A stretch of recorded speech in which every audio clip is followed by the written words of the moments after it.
आखिर कौन था रामायण का सबसे शक्तिशाली योद्धा जिसके आते ही श्री राम के दल में हाहाकार मच गया। रामायण भगवान राम, हनुमान, रावण, बाली और कुंभकर्ण जैसे बड़े बड़े योद्धाओं से भरी हुई है, लेकिन एक ऐसा योद्धा जो इन सभी योद्धाओं से भी था शक्तिशाली योद्धा। कौन था श्री राम से भी वो बड़ा योद्धा?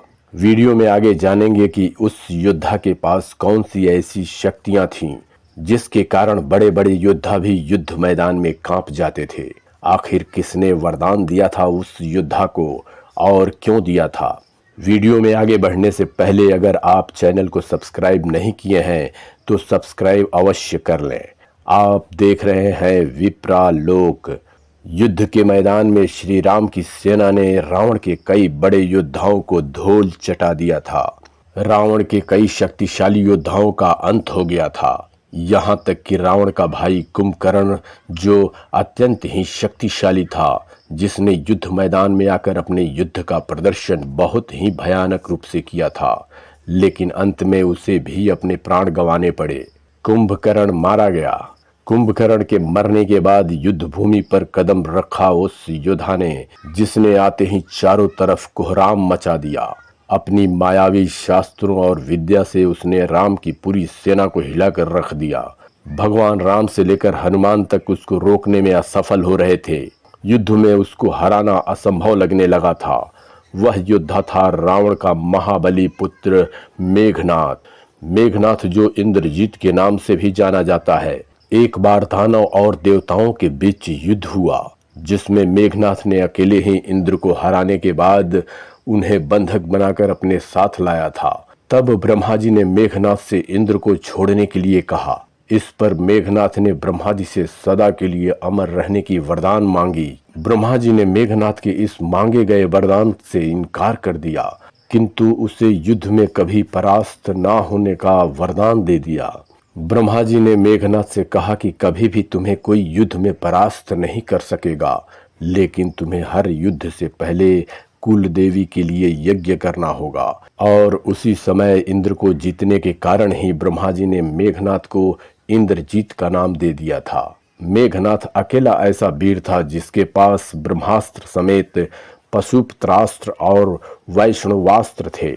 यही कारण है कि वो अकेला ही राम की पूरी सेना पर भारी पड़ गया था। यहाँ तक कि मेघनाथ हनुमान जैसे महावीर को भी बालक कहकर संबोधित किया और कहते हुए बोला कि आज मेरा लक्ष्य सिर्फ लक्ष्मण है। कहाँ छिपा है तुम्हारा लक्ष्मण? यह कहकर लक्ष्मण को युद्ध करने के लिए ललकारने लगा। आखिर लक्ष्मण सामने आए और मेघनाथ को सावधान करते हुए बाण चलाने लगे।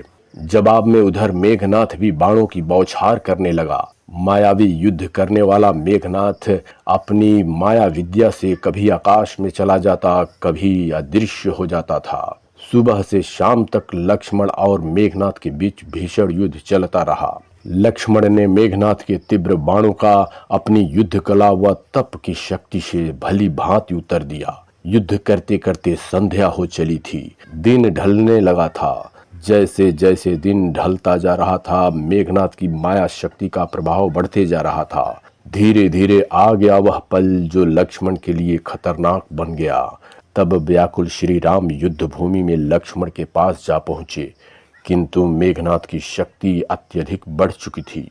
वह अपनी मायावी शक्ति के कारण सभी दिशाओं से उन पर तीव्र बाणों की वर्षा कर रहा था, जिसका उत्तर वे दोनों दे तो रहे थे, परंतु मेघनाथ पर उसका कोई प्रभाव नहीं पड़ रहा था। देखते देखते मेघनाथ ने श्री राम और लक्ष्मण पर नागपाश बाण चला दिया। दोनों भाई नागपाश में बंध गए। नागपाश इतना शक्तिशाली था कि दोनों भाई मूर्छित हो गए और धीरे धीरे मौत के मुंह में जाने लगे। उधर मेघनाथ ने पहले ही माया विद्या से मरी हुई सीता को वानरों की सेना में दिखाकर सेना को शांत कर दिया था। नागपाश अस्त्र का निर्माण स्वयं भगवान ब्रह्मा ने किया था, जो विषैले सर्पों का होता है।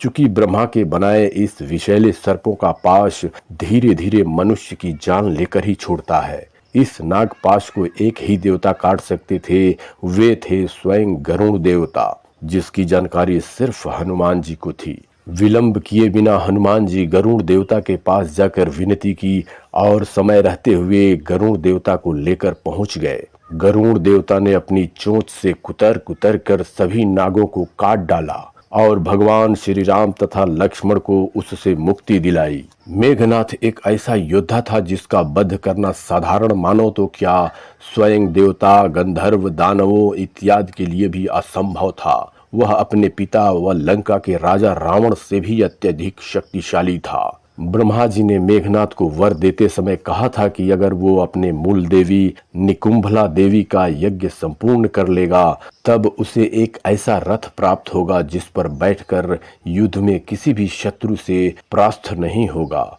न ही उसकी मृत्यु होगी। फिर शुरू हुआ लक्ष्मण और मेघनाथ के बीच महायुद्ध।